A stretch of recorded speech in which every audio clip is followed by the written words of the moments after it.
And we are recording. Hello, Kavita. How are you? Hi, Michael. I'm fine today. How are you? I'm doing very, very well. And thank you so much for being on the show today. This is going to be a fun show. And I just have to say a little shout out to Dawn for connecting us. That was really nice of her. And we're gonna get you guys educated today. We're going to talk about the 5 elements of TCM. So Yes. yeah, it's really amazing stuff. I was doing a little bit of research on this, and I was like, man, this is so cool. And I Mm-hmm. love the fact that you actually educate your clients. Like it's not just you're like one and done. You actually help them, educate them, you empower them to make better choices. And I love that about practitioners. It's not about just treating you out the door. It's like very cyclic, it's just basically you're in, you're out, you're done. But you give them that opportunity to learn too about themselves. So all right, let's talk about the 5 elements. So, what are the 5 elements, and what does it all really mean for somebody who's coming to see you in general? Okay, so let's start maybe from the beginning before we dive into the specifics of the five elements. So, traditional Chinese medicine, as I'm sure many of your listeners know, is an ancient medicine. It's over 2,000 years old. It's an empirical medicine, meaning over time they developed these theories, these concepts, the herbal medicines, the acupuncture protocol points, all of that took time and was empirical in nature. But this is a nature based medicine.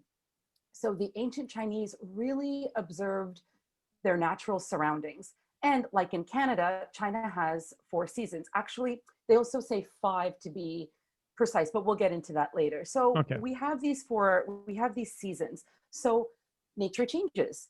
And they watched that. They watched the transitions. They noticed what summer was like in peak summer or what fall was like in peak fall, for example. And they said, well, how does that impact the human body? How does that impact how we think, how we behave? And it does. I think we can all agree with that, right? yes, And so, yes, so in the five elements, so this is a nature-based medicine. They observed nature, and then they said, well, how does this impact human beings? So they started making correlations. So they looked at the five elements and they were able to match them up to particular organ systems, pair them with organs, and then they started going even deeper. They're like, okay, well, what do these, if this organ is the most potent in this season, what does this organ need? What do we need to do for our bodies to help this organ at this time? Because either it's more delicate or it's at its strongest. Then they went even further and they're like, well, notice that this element prefers this flavor or this taste, or notice that this element has these personality traits. And then they went even further and then said each organ and each element has a spirit as well. interesting. So you were saying about the elements where it was a nature based, and you're talking about how the elements had spirits, which is really kind of interesting. I think that's so fascinating. It never ceased to amaze me how amazing TCM is and how they figured that all out. So talk about the spirits, like how that actually works. Well, I mean, I before I get into that, because that gets really esoteric, that gets really, really deep. That's I think okay. We maybe, like deep. We like the esoteric. You can go. well, okay, Let's go maybe, down that rabbit hole. okay, so I guess maybe for me, I think the best way to start so we don't lose listeners is, so when I approach this, so I'm going to treat this like if I was talking to a patient, right? So Okay. I have different types of people who come into my practice, which is wonderful, and they're all welcome, of course. So I have some people who come in and who are like, hi, my back hurts and I heard acupuncture helps because someone told me or I saw it on the internet. And I'm like, great. And so I do my little acupuncture spiel, and I have to remind them, I'm like, listen, this isn't Western medicine at the end of the day.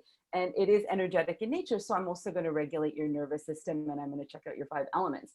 And that type of person will usually say, but you're going to treat my back though, right? And I'm like, yeah, buddy, no worries. Yeah, your back's going to get treated. Don't worry. Right? So that's one layer. And then I have Okay. another type of patient who's like, they have a problem. They have a legitimate problem and they've always wanted to try acupuncture. They've tried lots of other modalities, hasn't seemed to work exactly. And now they're open to this.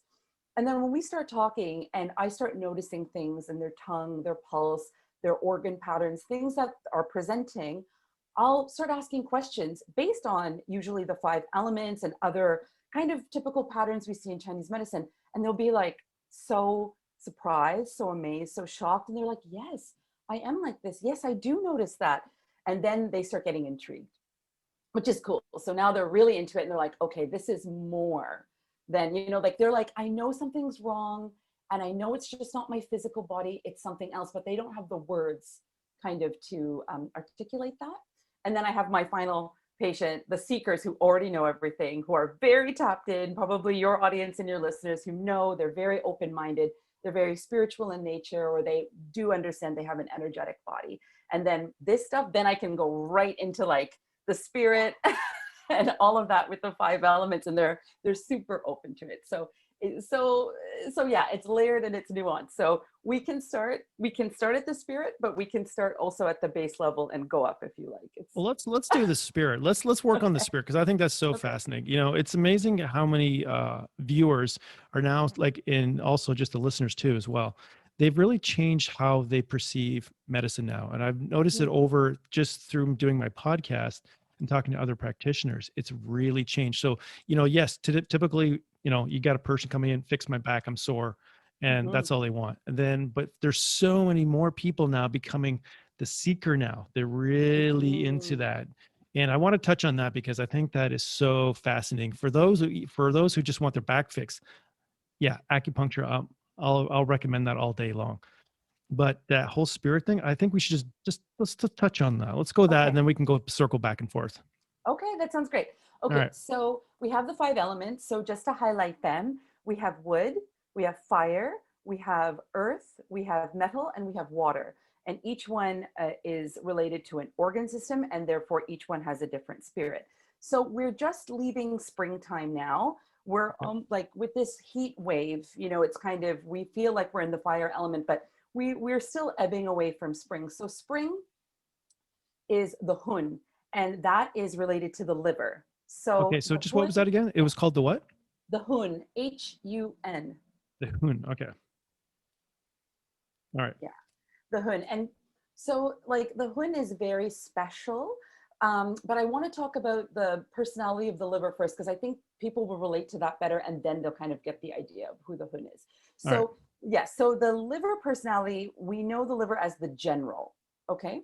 And the general is that kind of the take action, the planner, a wood person. The general is someone who can create a plan, but then take the steps to manifest it in real life. They're not just dreaming of these beautiful, wonderful things. They actually can execute their plans and make it happen. So they're very resource based. They're very clever. They're very smart. They're good planners.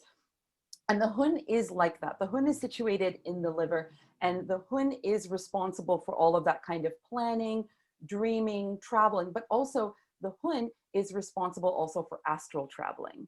So another way we can look at the hun is it's related to our dreams and dreaming and imagination. Still go on. So the liver is basically, that's your Yes. kind of, that's the start point. So that's really powerful. Hmm. Yeah. Hmm. And so, but here's the thing. So in Chinese medicine, it's kind of like a chicken or the egg thing. It's like if someone's personality traits are in the kind of the, so it's like nothing is perfect. None of these elements is better than the other, right? Kind of like the zodiac or whatever. It's like they have their good qualities, they have their bad qualities. So in terms of like the wood personality and quality, so those are all great things. And in our society, we really like that. We really like people who are organized, who are resourceful, who will say what they're, you know, do what they're going to say. We like that, and we really encourage people to be like that in our culture. However, the kind of the negative side of that is that the wood personality can be too controlling. They need to control their environment. When things don't go as planned or as they wanted to, they'll typically resort to frustration and anger. Sorry, those are the two emotions kind of, you know, associated with the wood element when it's out of balance. You see what Okay. I mean? So Yeah. so for some people in Chinese medicine, so if someone comes in and when I ask them, this is the most important question I ask patients above all else, is when they are stressed out, when they're seriously stressed out, what emotion do they experience and where do they feel it in their body? And why I ask them this is because that will help me determine what kind of element is dominant and what happens when they get, because when we're stressed out, we're at our most vulnerable. We're usually not at our best a lot of the time, and our kind of deficiencies kind of show up.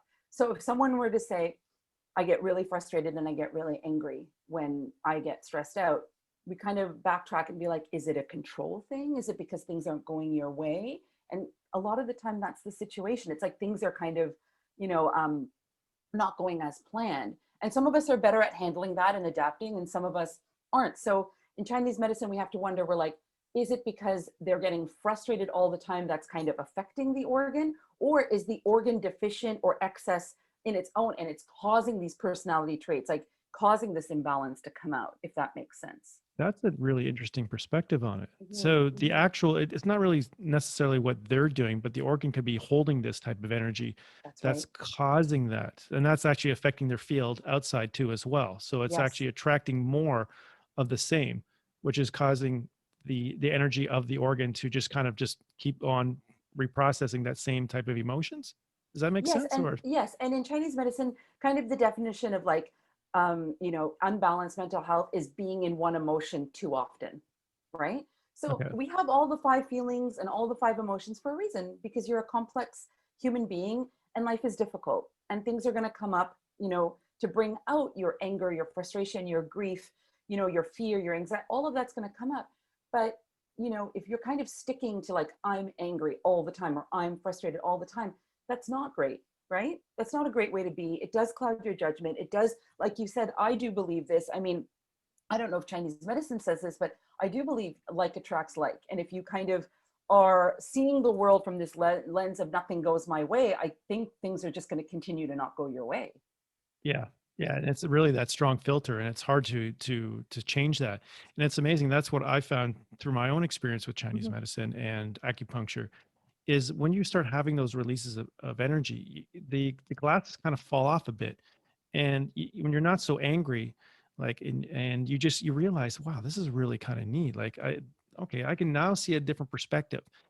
And then once that starts happening, you suddenly just Mhm. start feeling a little bit happier. There's a little more hope and joy coming out. And I always find it so fascinating. Like once you start moving that energy, that stuck emotion, Mhm.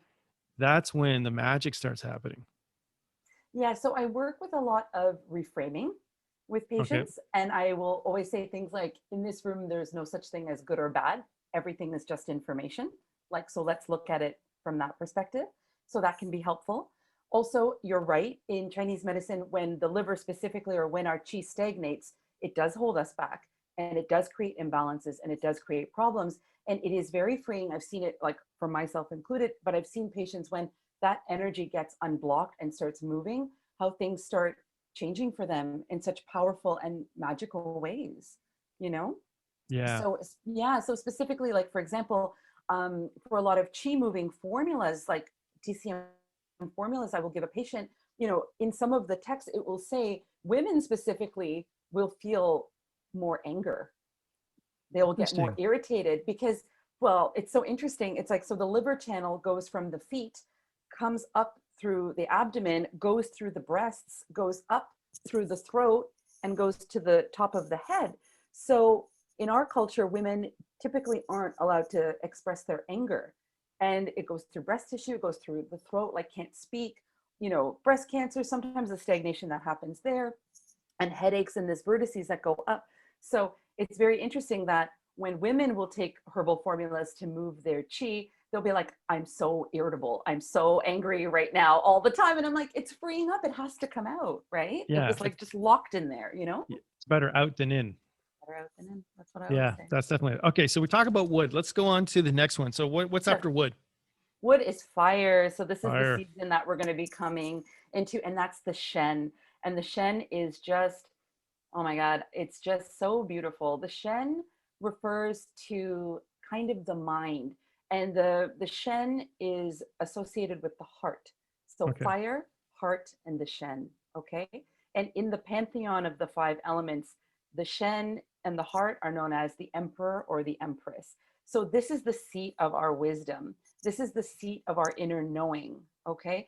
And in the five element with the Shen, if your Shen is healthy, your Shen can disseminate information well. Like a good emperor, it can take all of the information that all the ministers, all of the different people are coming at them with, and can look at it clearly, calmly, and make good decisions for that whole empire. So the Shen lives in the heart. They refer to it as like a little red bird. And like a little bird, it's easy to startle. The Shen can be startled easily. And the Shen is also associated with sleep, specifically the act of sleeping. And it is also associated with our mental state of being calm or being anxious, right? Okay. So the emperor needs a nice, cool, calm place to live. So with the heart in Chinese medicine, when people are suffering from things like insomnia, palpitations, anxiety, we will look to the Shen and see what's going on with the heart, what's going on with the Shen. We need to calm them. And in a Western sense, it's like, are they in the parasympathetic or are they functioning too high in the sympathetic? Right? Are you finding that now just because of just COVID and everything else? You're finding a lot of people are having, I don't know, is it a defunction or low Shen, or they're just basically they're having a lot of issues with this particular Yeah, and thing? yes, and it's so fascinating that you asked me this because I've noticed a trend in correlation with the seasons and with what's going on and how people have been reacting. It's like, so I wasn't able to work because, of COVID until about July of 2020. And so when I came back, it was like people were more joyful and happy because that's the emotion of the heart, right? July, heart, we're fire season, it's joy. So people were joyful. They were happy to come back, but as I noticed as the seasons went on, as we got more, the winter came and lockdowns happened, anxiousness. And a lot of people mentioned before in the pandemic, it was more anxiousness and fear. But then as soon as spring showed up, people were getting irritated and frustrated because that is the season when our chi is supposed to move and flow freely. We're supposed to get back into nature. And because of the lockdowns we had here in Ontario, people weren't allowed to do that and they were getting frustrated and angry. Yeah, that I mean, it's so interesting how that happens too, because that's again that is the liver, right? So that's where all Yeah. that emotion happens, and it's crazy how prolonged this has been, and Yeah. I mean, I can only imagine the health issues that you're seeing right now, Mhm. and the cumulative effects of that too, because people are not out of the routines and things are happening, and yeah, it's really a sad case, but hopefully this information will really kind of help people to really understand what's going on with them, so they can go, oh yeah. So when they go Mhm. into like and they see somebody, a practitioner, and they will actually be able to kind of go, yeah, okay, I'm really feeling my liver, and they can Mhm. really kind of target that. So okay, we got fire, we had wood, we had Yeah. fire. Okay, so what's next after fire? So they talk about the earth element, which is the spleen. So it kind of in China this happens, and we kind of experience this too in Ontario, where it's kind of like a it's like a hub season. It's kind of that season where we have that dry summer heat, but then we go into that damp, humid kind of weather. It's the season of harvest, so it's kind of like that August September-y kind of weather. It's not really fall yet, but it's still really hot as well. And this is when people are like, the harvest is coming really to bloom. Like things are really like the earth is fertile. We're starting to reap, what we've sown. And it's a beautiful element. So in the Chinese pantheon, what the earth element is actually more feminine.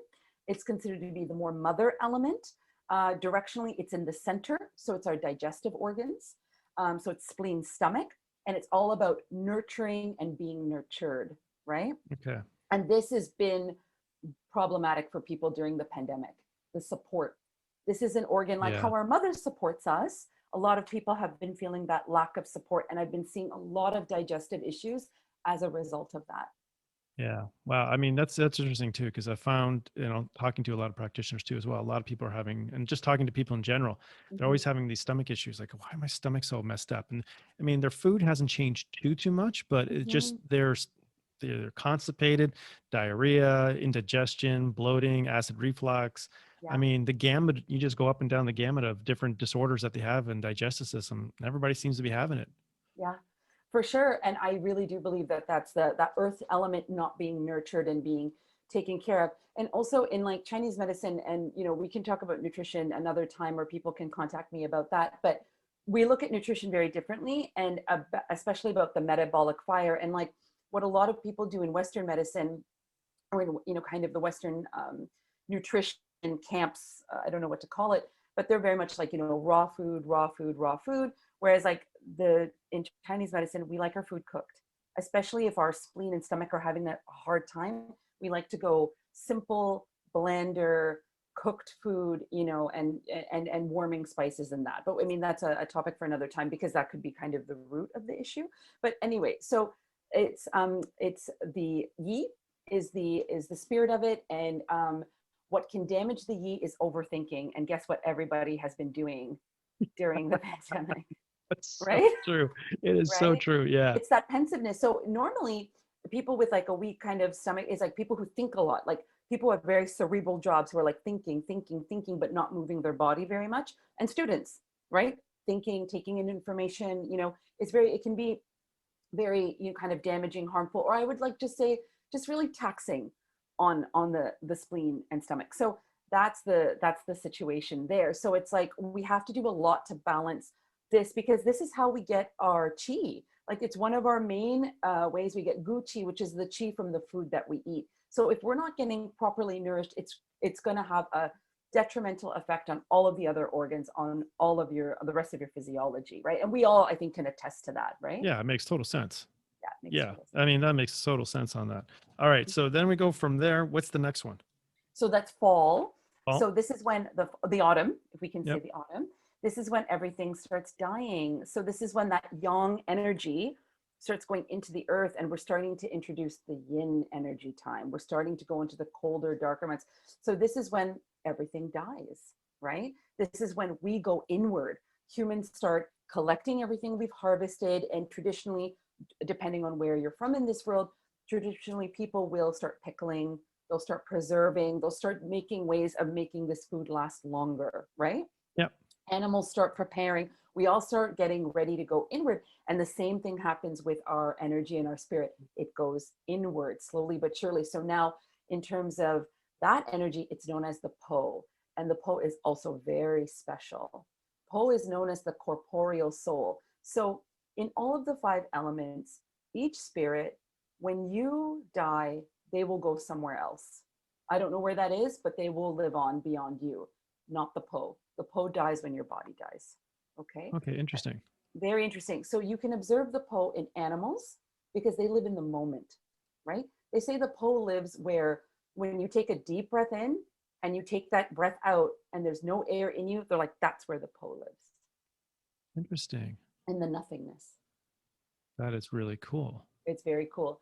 So the Po is associated with the lungs, right? So Yep. it's known as the most delicate, the most visceral organ, and it's attached also to the large intestines. And these are the only organs that have an outward exit out of the human body, right? And Yeah. the I guess Po is, yeah, the Po is all about letting go, all letting about go. letting go. So like in terms of the lungs, it's like letting breath in, letting breath out, but it's also grief. Okay. It's associated with grief when we lose things, when we lose people, right? Yeah, So I there's been a mean, lot of are grief. you seeing that a lot now too as well? Because I've talked to a lot of people just in grief in general because of Yeah, loss of the job, loss of yeah, just their life purpose. People yeah. they've lost. People have died of COVID or died of just different diseases. Are you seeing a lot of that too? Well, in those specific cases, I just feel like this is such an overwhelming time for people. And I'm not to say that that's not what's happening out there. Absolutely, that's happening out there. But in my clinical experience, I've met, unless someone has like absolutely lost someone, I'm not seeing that grief as much, and they're hiding their grief more because I just think they're so overwhelmed by so many other things. You know what I mean? Okay. That it's like I'm so frustrated about this. Like I just feel like grief, because I always bring it back to culture. Because look, we have all of the five elements within us, every single one of us, and we can strengthen one and get weaker in another. We can bring one forward. But I do believe our culture here in North America, we prize certain elements over others. Like I had mentioned, we prize the wood element, right? But Yeah, of when course. women are assertive and very woodsy like that, we don't have very nice names for them.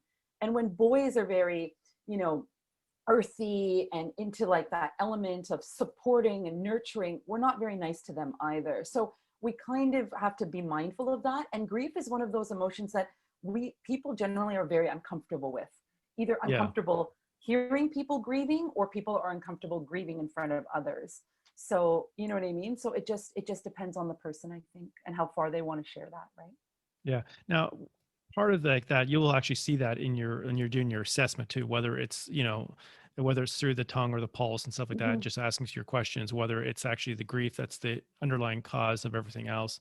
Now, with the large intestine too, as well, right? So that Mm-hmm. would that cause also digestive problems? So that would be like metal and what was the other one? Like metal earth. Yeah. Yeah, you're so smart. Yeah, exactly. It would be like a, so when we have digestive problems, we typically will look at two major factors. We will look, because here's the other thing. So the liver, heart, spleen, lungs, and kidneys are the top dogs. They're that we consider to be like the big organs, the ones we care about in the Zongfu. And then their married couple, they're just as important, but a little bit like they're like the supporting act. So it's like, so the large intestine is not as powerful as the liver, I would say. So typically when people, if someone is constipated, I would look at their spleen and their liver and see what's going on, because now it's manifesting out in the large intestine because something's not moving, right? Yeah. Okay. Either the large intestine is dry itself for some reason, or the liver chi is stagnant and it's not letting that peristalsis happen. Okay. Yeah, yeah, Now, yeah. again, this also incorporate now because we're talking about how it's very seasonal. So Yeah. let's say, for example, would this particularly be something that's happening summer, winter that we notice more, or could you actually have these type of symptoms in the springtime? So let's say, for example, you're more metal in the spring versus that Mhm, now, because that kind of bounce mhm. back and forth. Yeah, and there's two reasons for that. One, we can control our environments as human beings, right? We can turn the AC up whenever we want. We can turn the heat on. Like we control our environments, but also Mother Nature. Like, look at this spring that we've had. Like, this is wild. Like, global warming absolutely, I have seen clinically has an effect on human physiology, because there are typically in wood season, you would have your wood people coming in with their migraines and their this and their that or whatever. And then, in spleen season, blah, blah, blah. Not anymore. You see all of this like wacky stuff happening all the time because the weather is so wacky, right? Like we just had a cold, long, damp spring and then suddenly a heat wave, Yeah. right? That's, That's a lot. And that is people, so typical yeah, of being in Canadian weather too, as right? well. Yeah. Right. Totally. So I do think that has an effect as well. So you're seeing stuff kind of out of sync, absolutely. But also we don't eat seasonally as well, right? You can eat Yeah. mangoes and pineapples in December, Yeah. like typically. So when we talk about the Chinese, like they were eating in season, they had no choice, right? These ancient people, when they devised all of this, and up until I probably since the last century, really, people had no choice but to eat with the seasons. It's like whatever grew at that time, they ate it. Yeah, now we're in this that so diverse. Like, I mean, we're getting produce from everywhere in different types of the world, all around the world. So, I mean, Yeah. yeah, it really makes a big difference. Like, yeah, you said you want a fresh pineapple? Yeah, sure, no problem. We'll just No import that problem. from Costa Rica. No problem. It's pretty Yeah. easy. Yeah. In the middle of January, like, Yeah, you know what I mean? So in the middle of an ice storm. But yeah, it's totally. So I do see, you see stuff affecting people for sure, especially the wacky weather. A big heat wave, especially if people have like a lot of internal heat, a lot of internal dampness. Whoa, all of that stuff will just come right out. It's like nature is like forcing, because spring and liver season also known as the detox season. It's really good to get the liver detoxing. Nature provides food that are hepatic in nature, that help the liver get going, all of that stuff. But like, I don't know if people had the opportunity to have a good full out detox before the heat came in to really finish off the job. yeah. I mean, yeah, it's amazing how like the weather really changes. I know myself over the years, and I really never paid too much attention to it. But now, as I learn about Chinese medicine and learn about health and different things, it's amazing. Now it's like, yeah, I could start seeing how my diet changes, what I need to do, and things like that, and how it affects me too. So the next one. So what do we have after metal? So we have that was metal winter, or is that No, autumn? metal is autumn, and metal, Autumn. yeah, metal is like and also it's a really cool one thing I want to say about metal that I really admire metal people. They're the strong silent type. They're the precise, they're into precision, they're very clever, they're very sharp. Like that's the other thing with the five elements. Think about what that element feels like, or the attributes of it, and that is how they transpose it onto the organs and onto people. So the powerful thing about metal, so people will be like, oh well, metal people are very boring, they're very rigid, they have strong boundaries, they're like no first, yes later. But I'm like, but the power of metal, and I got to shout out to all my metal people out there, what I love about metal is that metal is transformative and magic when they want to be, when they want to make that change, when they want to be something different. It's like metal can be a chalice, but then it can be molded into a sword. It can turn into a car.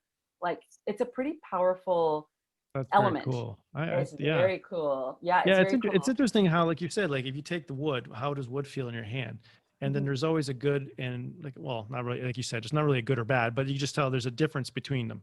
So like you can Yeah. feel you can do amazing things with wood. You know, it's solid. It can be flexible. You can mold in different things. So it That's has a right. lot of different things. And then fire, obviously, I mean, fire, I mean, we can cook with it.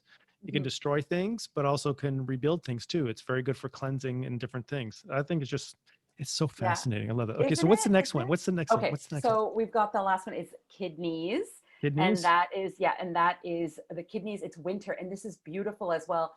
It's the most yin. Winter is yin within yin. It is the most quiet yin season, Okay, so what's right? the element with that one? That is water. Water. Okay. Water, deep, penetrating, beautiful water. And the vibe of water is the philosopher. So this is the season where we are encouraged to go inward. This is for our spiritual peeps out there. This is the time to go deeper in your inner work, your personal inner work. You know, this is the time to do, you know, your divinations, do your consult your psychic, go do some spiritual tapping, like whatever it is your thing is. And even if you don't do this stuff, this is a great time to pick up meditation. This is a great time to start doing that and exploring, because it's all about that deep inner well of knowing. It's wisdom. And the jur is the spirit of the kidneys, and it is that deep wisdom, that deep in that ancestral knowing, and it lives in our kidneys. And the kidneys are very important in Chinese medicine. We believe that they are the root of life. They're the root of the yin and the yang energies of the body. And Okay. as we die, the yin and when the yin and yang energies separate, that's when we're done. So it's we have to keep our kidneys well cared for, because they hold our deepest reserve of energy. So that is our jing, our essence. So whatever you were born with is what you've got, and you can't make more of it. So some people, you know, you see some people who are like, I love reading about octogenarians and like what their secrets to life are, you know, and some of them are like, I drink, like one guy was like, I drink, like, what does he do? He drinks like a beer or a scotch, and he has like 2 fried eggs and sausage every day. Like some of them eat like trash and garbage, and they're just like, and one old lady said she's like 117 years old, and they asked like, what's your secret? She's like, well, I quit smoking at 115. Like, it's those people have excellent jing. Like their jing is insane. So how did that happen? So how are you, is it basically, is it part of the development of your parents and the Yes. genetic factor of it? Or is it something else a little bit further than that? Well, I mean, in the best way to describe it, and the easiest, which I think is really cool, that the ancient Chinese figured this out before we had terms for genes and this and that. But yeah, it's what you get. They literally say it's what you get from your mom and dad.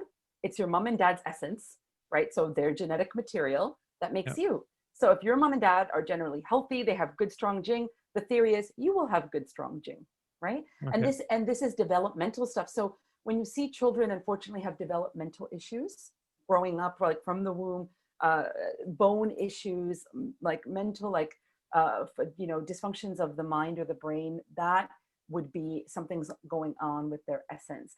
And the water element refers to even our deepest structures in our body. It refers to our bones, like Okay. our bones as our deepest structure, right? So that's what it refers to. So bone issues, bone problems is usually a kidney thing. We'll look at the kidneys of the person. Anything. So if a disease affects the bone, so let's say like, was it leukemia that affects the bones? Is that how, or is it blood? Yes, Yeah. it's because So it's going for the marrow, the blood. yeah. So that's that. So that can be treated through working with kidneys, strengthening up the kidneys. Would that help at Well, all? here's How the does that thing. work? What's the theory on that? Cancer's tricky. Cancer's different. All Cancer's right. tricky because in Chinese medicine, the way so a pathogen, so anything that is invading or attacking the body, we have to be very careful that we clear that energy, that destructive energy, and we don't tonify it. So when someone comes in before COVID, when someone, say in metal season, which is classic autumn, metal season, POE season, someone comes in with a cold or flu, classic. So the points I choose, I never use deep points. I'm using points to literally, like we call it, releasing to the exterior. I do points and I do treatments that will make this person get this thing out of their body as fast as they, Out. yeah, So you're you want to moving get rid of everything it. out. Yeah, you're trying And to same get it with out. cancer, you want to get the cancer out. You don't want to tonify it. So tonifying means strengthening, right? Yeah. So if I turn around and like, Oh, okay. So what your question was, okay, we have this cancer invading the marrow of the bones. It is killing this human being. Okay, we should strengthen the bones. It's like, I don't think that would be the move in Chinese medicine. We would want, because we would be so scared that we would be making the cancer stronger, So just giving it more energy. So giving giving it it more more life energy. force. We don't want to do that, right? So we want to do No. all the things to cut that guy off and then strengthen the body. So typically, I mean, cancer has to be treated through Western medicine here in Canada, which is fine. It is what it is. But like, I would love to see more research in China on how that is treated and how that is done, because I'm sure that would be done through herbal formulas and diet more than anything else, Yeah. I mean, it's would be my really, suspicion. yeah, I Yeah. really think that, I mean, I mean, yeah, it's always a crazy topic to talk about, between with cancer and especially with Western medicine, stuff like Mm-hmm. that, and the different ideas behind it. But yeah, I always find it fascinating when you can integrate the two and the philosophy of it. It's just getting everybody else on board to kind of figure that, oh yeah, that really makes sense. And like it Yeah. would be interesting to see like the information and the research that is probably done in Mm-hmm. China, and because Mm-hmm. that's the Yes, root of it, and see what's available, see what they're doing, and see what kind of magic is happening. Because I've heard some like absolutely. crazy stories where Mm-hmm.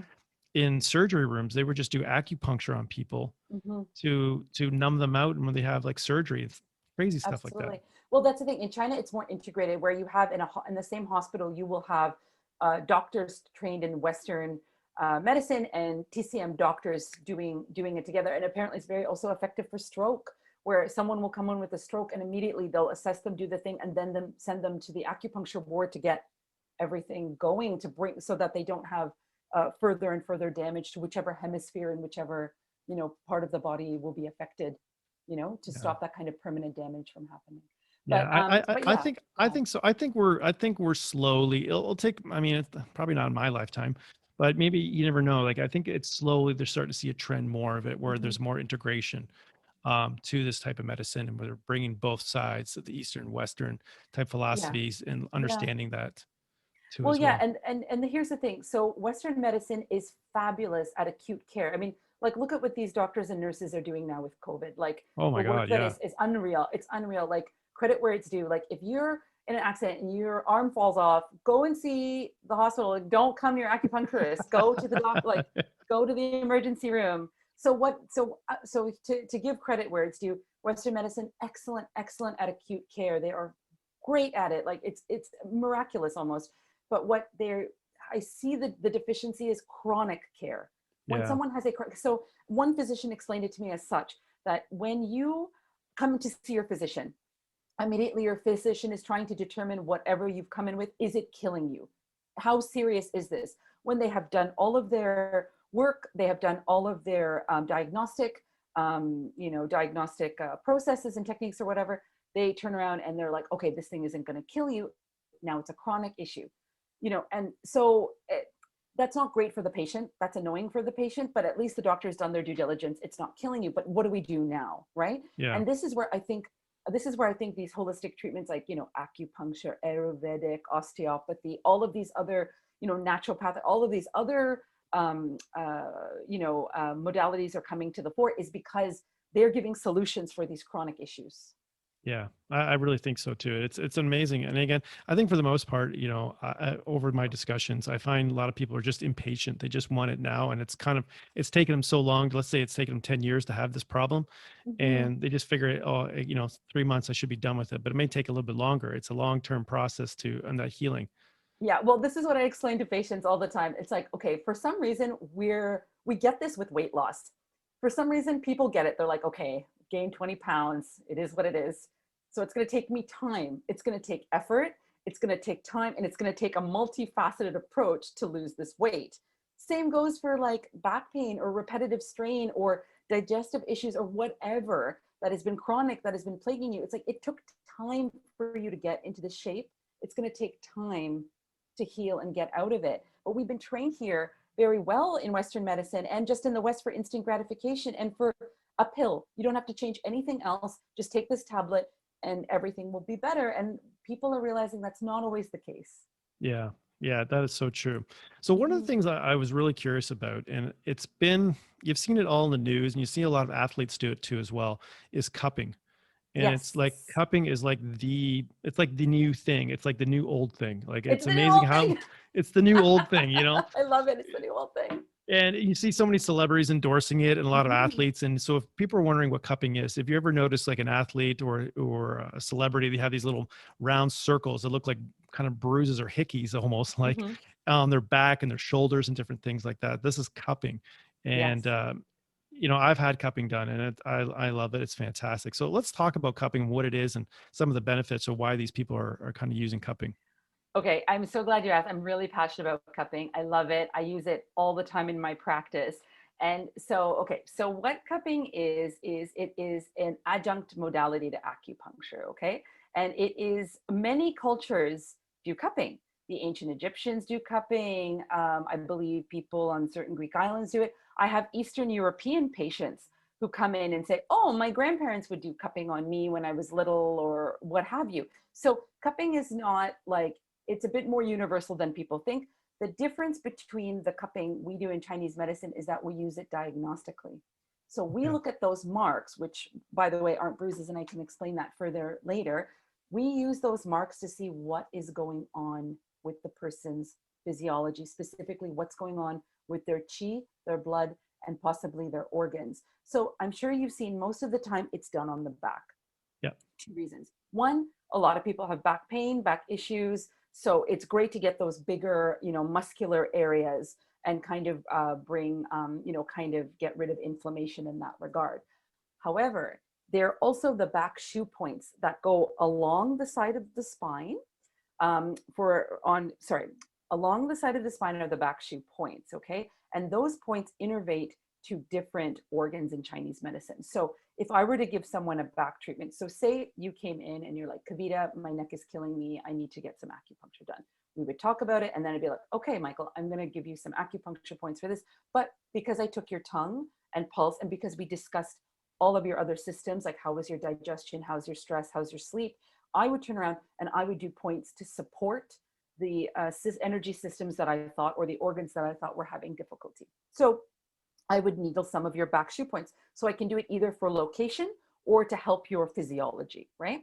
Same goes for cupping. So if I'm curious as to what's going on with the patient, I will have them, lie down and I will do the flash cupping. I will go up and down. And if I have a suspicion that a certain organ might be deficient or in excess, I'll leave the cup on just for a few seconds just to see what colors come up. And then when I start moving the cup, other colors. I call it Chinese MRI because it's like I can see where the stagnations, where the adhesions, what's happening, because that's where the colors will come up. Like I can leave cups on someone's low back if they do not have a low back problem. And I guarantee you, we will pick the cups up and you will see no marks, maybe a bit of redness, but by the time they leave the office, they will not be, they'll be totally unnoticeable. But then for other people, I'll do marks on them and then they don't go away for like 7 days sometimes.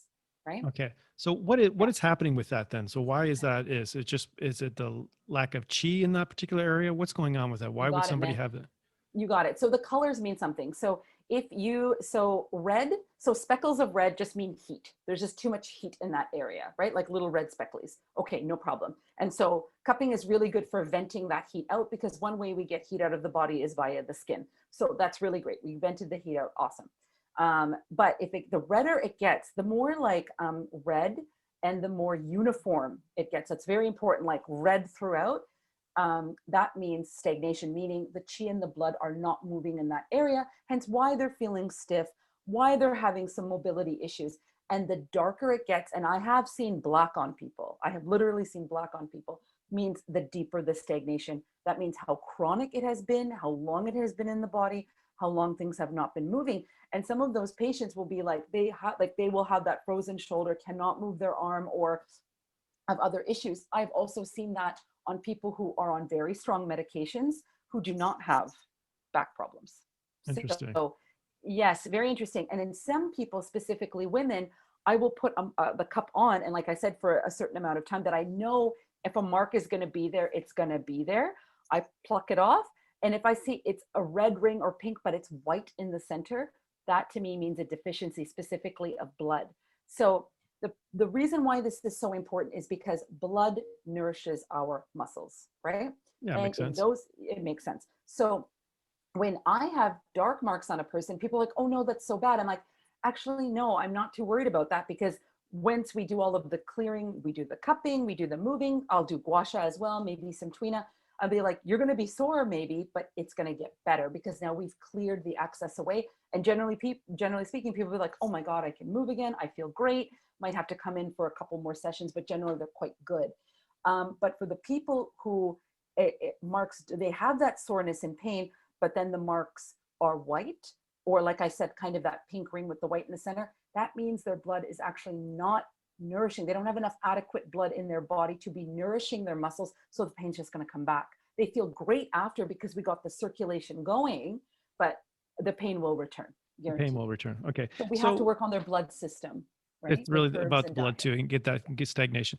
Now with the points in the back, obviously you're going to be doing the same major organ points in the back. So whether you're using, like you're doing liver points, you're doing spleen points, things like that on the cupping itself. So you, again, instead of using, would you use that instead of the acupuncture? If somebody's not really kind of keen on needles, would you go to cupping on the back and help to stimulate the chi in that area?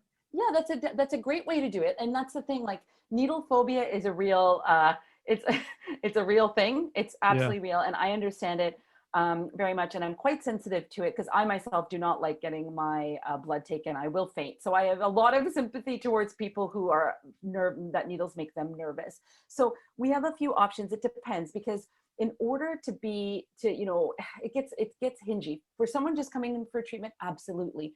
This is why I practice Chinese medicine, because I have so many tools in my toolbox. I can do cupping, I can do gua sha, we can do herbal medicine and nutrition.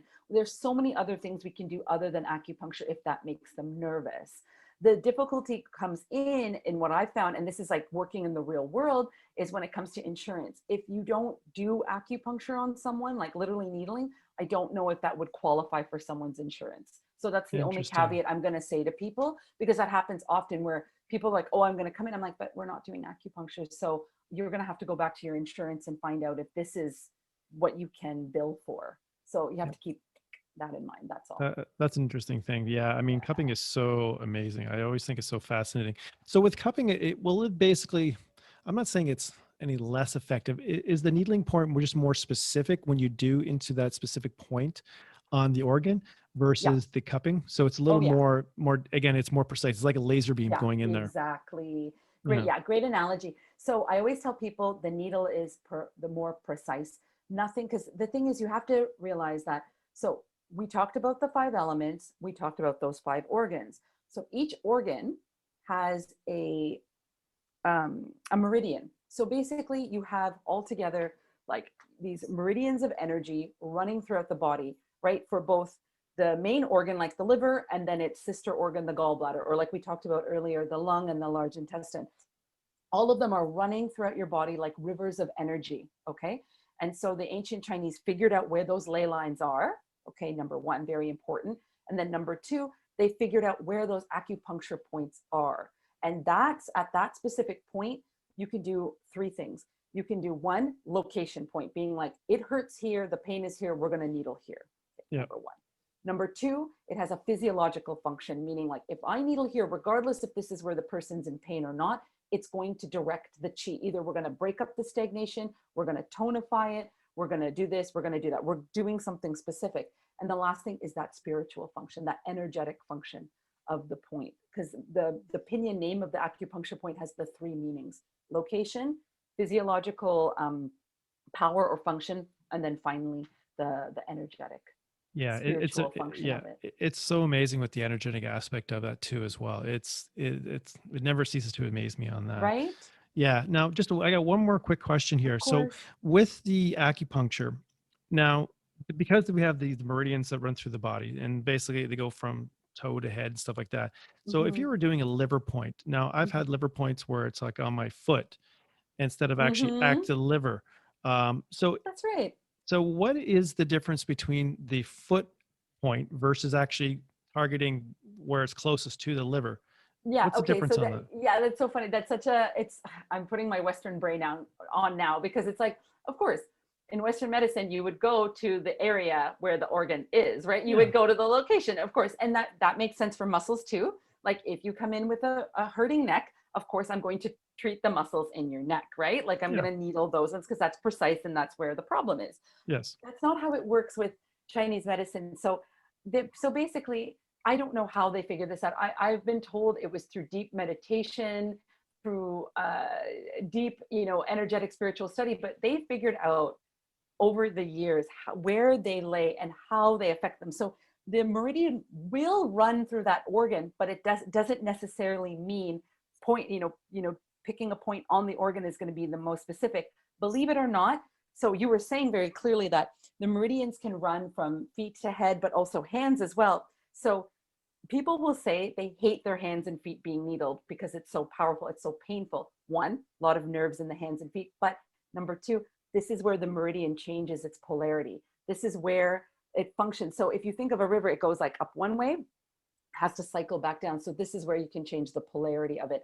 So the needles at the hands and feet they found are the most strongest and have the biggest effect, the most Okay. distal points to the actual organ itself. Yeah, If that because makes any I was sense. always interested in that because it's like, when I'm getting it done, it's like in my feet. It's like, oh my God, what is that? You can feel like Was the is it house. tender? Does Oh it feel yeah. Oh yeah. Oh yeah. Like especially, and as I get to know it, I know my body so well, and my body just loves it. I can actually feel the change in actually the meridian in my chi. I can move everything around. look It's like, at you. oh yeah, I'm really getting Look used at to you. used That's to. awesome. Yeah. So when they put it in the foot, it's like, oh yeah, there's my liver. I can feel it, and I can Yeah. actually feel it. And then also too is I can also feel the emotion too as well. So Look at you. if oh yeah, yeah, I love this stuff, man. My body, like, I'm actually going to go see my girl tomorrow, and I'm so pumped about that. It's like she goes, okay, what are you looking at? And it's like, okay, liver here, this, that. Oh yeah, do my outer shoes here. This is what's going on. This is my emotion. And she goes, ding, ding, ding, ding, ding, done.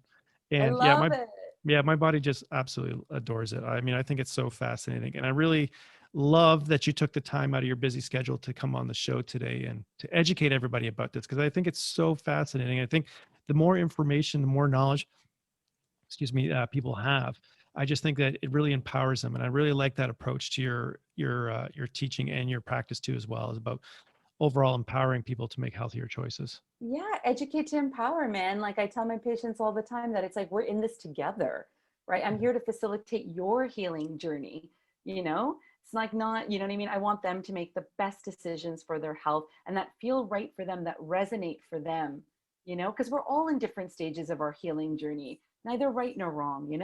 Yeah, that's so true. And for that being said, Kavita, if people Mhm. were trying to find you on the World Wide Web, where can they find you? They can find me. So just my name. So kavitagill.ca. So I'm practicing here in Toronto. I'm working out of a clinic in Leslieville and out of another clinic in Little Italy. So the Little Italy one is called Urban Wellness, and the one in Leslieville is called Living Waters Therapy. So I'm there practicing as a traditional Chinese medicine practitioner. So in my practice, you can come and see me for acupuncture, cupping, gua sha, and also herbal medicine and nutrition. And once the restrictions lift, I can finally start doing cosmetic acupuncture because I love that. That's so much fun to do, and I love skincare as well. So your people can hit me up and ask me any of their TCM questions whenever they like. Yeah. Now, do you do online consultations too as well? Do you do that? Yeah, at Urban Wellness, I do. I do. Okay. I'm set up to do the 15-minute, but I mean, I'm happy to I've chatted with people. People can contact me via my email or my website, and then I'm happy to give a call if that's what they would like.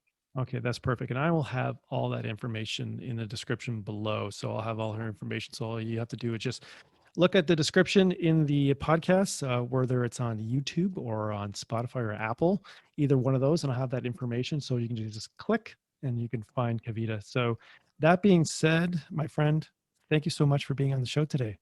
Thank you for having me. This was delightful. Thank you so much. Yeah, it's been an absolute pleasure. And again, thank you so much. And I'm just going to close off the podcast here. So this has been the Metaphysical Mentor podcast with Michael Philpott. Thank you so much for joining me, and goodbye for now.